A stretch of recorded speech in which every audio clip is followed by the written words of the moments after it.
একটু আরামের সন্ধানে ছায়া পেতে সাফারি গাড়ির তলায় দল বেঁধে বসে পড়ল চিতারা। ভাইরাল হলো সেই ভিডিও।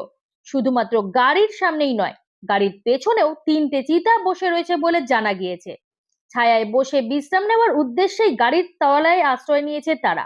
চাঁদি ফাটা রোদের মধ্যে জঙ্গলে ঘুরে বেড়াচ্ছিল চিতার দল। গাড়ি নিয়ে জঙ্গলে সাফারি করতে বেরিয়েছিলেন পর্যটকেরা, আর গাড়ি দেখেই সেই দিকে দৌড় দিল চিতারা। গাড়ির তলায় ছায়া দেখে বসে পড়ল তারা। সমাজ মাধ্যমে এমনই একটি ভিডিও ছড়িয়ে পড়েছে, যদিও সেই ভিডিও সত্যতা যাচাই করেনি a mind of story. Big cats nature photography নামের অ্যাকাউন্ট থেকে ইনস্টাগ্রামের পাতায় একটি ভিডিও পোস্ট করা হয়েছে।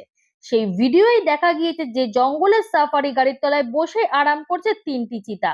অন্য গাড়ি থেকে সেই দৃশ্য ক্যামেরাবন্দি করছেন একজন পর্যটক। ভিডিও থেকে জানা গিয়েছে যে ঘটনাটি কেনিয়ার আম্বসেলি জাতীয় উদ্যানে ঘটেছে। শুধুমাত্র গাড়ির সামনেই নয়, গাড়ির পিছনেও তিনটি চিতা বসেছিল বলে জানা গিয়েছে। ছায়ায় বসার উদ্দেশ্যেই গাড়ির তলায় আশ্রয় নিয়েছে তারা। ভিডিওটি দেখে একজন নেটাগরিক লিখেছেন, একসঙ্গে এত কাছাকাছি 6টি চিতার দেখা পাওয়া ভাগ্যের ব্যাপার। জঙ্গলে সাফারি করতে যাওয়াই একটা রোমাঞ্চকর অভিজ্ঞতা।